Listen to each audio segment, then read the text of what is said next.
அப்போ கடைசி வகுப்புல வந்து நாங்கள் ஒரு நிறுவனத்தில் இருக்கிற உரிமையாளர்டா யாரு, அவருக்குரிய வரை விளக்கணங்கள், சரிதானே? அந்த உரிமையாளர் வந்து ஒரு வணிகத்துக்கு எப்படி பலமா இருக்கலாம், பலவீனமா இருக்கலாம். உரிமையாளர் வந்து பலமா இருக்கிற சந்தர்ப்பம், பலவீனமா இருக்கிற சந்தர்ப்பம், அதுக்கு அடிப்படை இதெல்லாம் பழைய வகுப்புல பார்த்தாச்சு. 2ஆம் வகுப்புல நாங்கள் முகாமையாளர்ல இருந்து ஆரம்பிப்போம். அப்ப முகாமையாளர்னா எங்களுக்கு தமிழ்ல சாதாரண விளக்கம் தெரியும், ஒரு வணிகத்தை முகாமை செய்கிறவர், அந்த வணிகத்தின் தீர்மானங்களை மேற்கொள்றவர், இவர் தான் முகாமையாளர். உரிமையாளர் வந்து வணிகத்தை கட்டுப்படுத்துறவர். இப்படி நாங்கள் விளங்கி வச்சிருக்கோம், ரைட்? ஆனா வணிக கல்வியை பொறுத்த வரைக்கும் முகாமையாளருக்கு வரைவிலக்கணம் இருக்கு. எப்படி என்றால், ஒரு வணிகத்துல திட்டங்களை மேற்கொள்றவர், அந்த வணிகம் என்ன செய்ய வேண்டும் என்ற திட்டத்தை தயாரிக்கிறவர். இப்போ உதாரணத்துக்கு உரிமையாளர் வந்து ஒரு வணிகத்தை ஆரம்பிக்கிறார், உடுப்பு கிடையாது, சரிதானே? உடுப்பு கடையா திறக்க வேண்டும் என்ற தீர்மானத்தை யார் மேற்கொண்டிருப்பார்? உரிமையாளர் மேற்கொண்டிருப்பார். இனி அந்த உடுப்பு கடையில விற்பனையை எப்படி கூட்டுறது, லாபத்தை எப்படி கூட்டுறது, இப்படியான வணிகம் சார்ந்த திட்டங்களை தயாரிக்கிற வேலை யார்கிட்டயா இருக்கும்? முகாமையாளர்கிட்டயா இருக்கும். அப்ப முகாமையாளருக்கும் உரிமையாளருக்கும் என்ன வித்தியாசம் என்றால், உரிமையாளர் மூலதனத்தை ஈடுபடுத்தி இருப்பார், முகாமையாளர் மூலதனத்தை ஈடுபடுத்த மாட்டார். அப்ப முகாமையாளர் வந்து வணிகத்தில் ஒரு வணிக திட்டத்தை என்ன செய்யறதா இருப்பார்?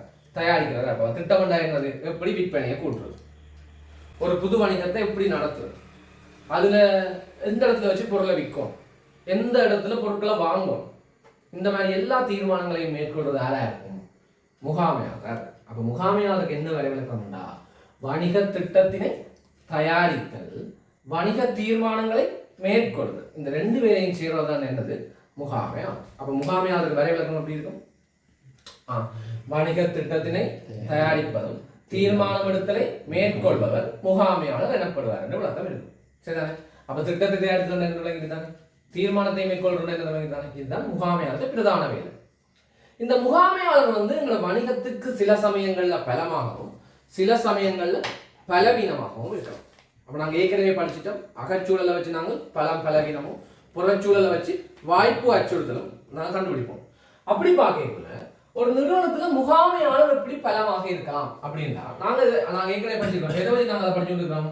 இந்த அடிப்படை என்ற விஷயத்தை வச்சு தான் படிச்சு கொண்டிருக்கோம். அப்ப அடிப்படை என்ன? முகாமையாளருக்கு இருக்கிற அடிப்படை பயிற்சியும் அனுபவம்.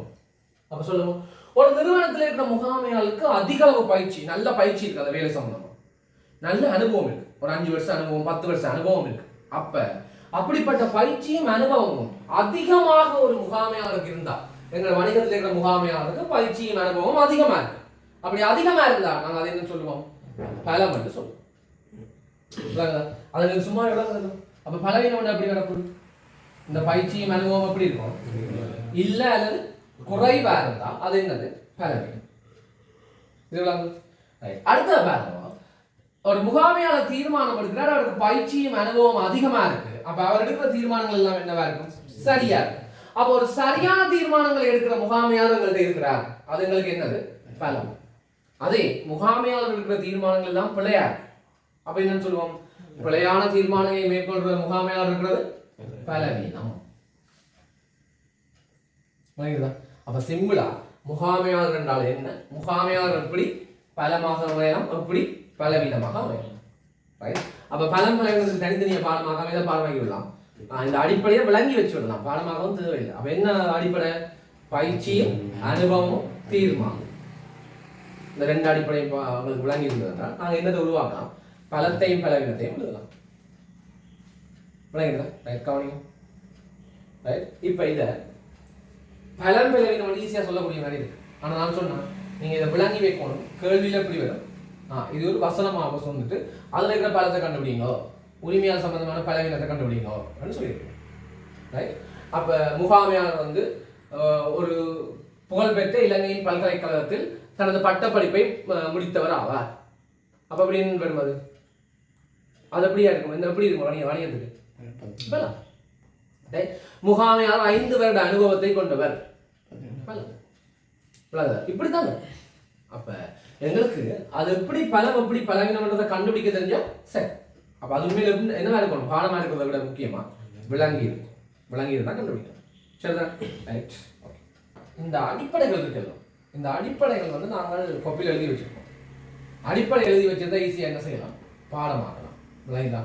ஈஸியாக விளங்கி வச்சுருக்கலாம். இல்லாட்டி ஒவ்வொரு தனித்தனி பாயிண்ட்ஸை வந்து என்ன செய்ய வேண்டியிருக்கும், பாடமாக்க வேண்டியிருக்கும். அப்போ முதல் தரம் இங்கே வந்து படிக்கிறீங்களா, முதல் தரம் இங்கே இந்த விஷயத்தை கேள்விப்படுறீங்களா, முதலாவது என்ன தெளிவு வச்சுக்கோங்க. கட்டாயம் எல்லாத்துக்கு அடிப்படையை எழுதியிருக்கும். சரி தானே? ரைட். அப்போ அடுத்தது ஊழியரை பார்க்க போகிறோம்.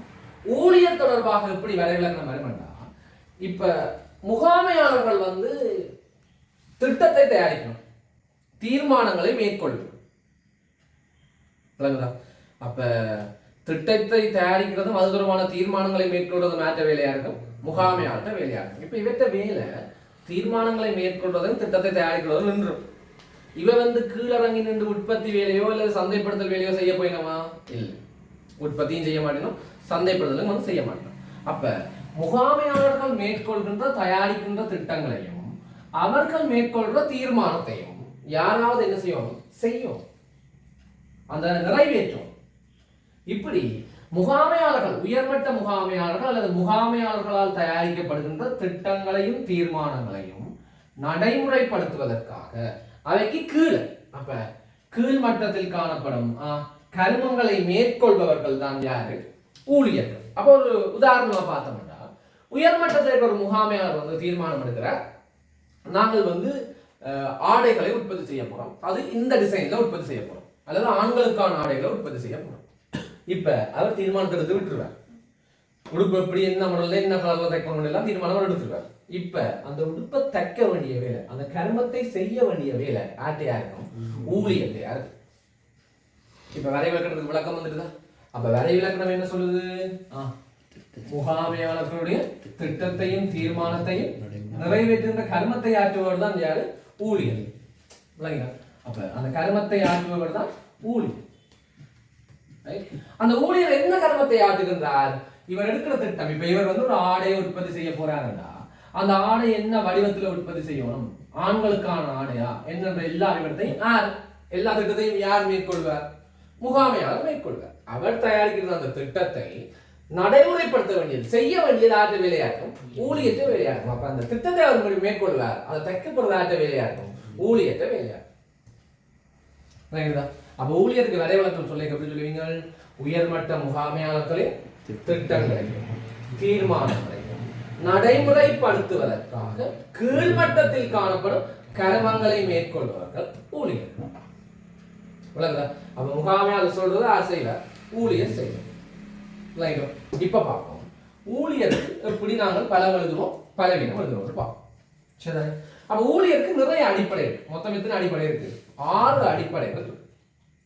விளங்குதா? ஒன்னே சிம்பிளா விளங்கி வச்சிருந்தா சரி, சொல்லேக்கே ஈஸியா விளங்கும்.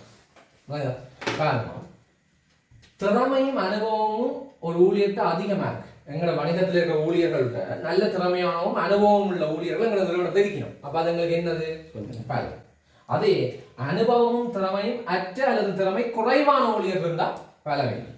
இப்ப நான் ஒன்றுக்கு நான் சொல்லிட்டேன், நீங்க நானும் சொல்லுவேன், எதுக்க வரும் சொல்ல முடியும். சரி, திறன்கள் மிக அதிகமா இருக்கிற ஊழியர்கள் பலம், ரைட்.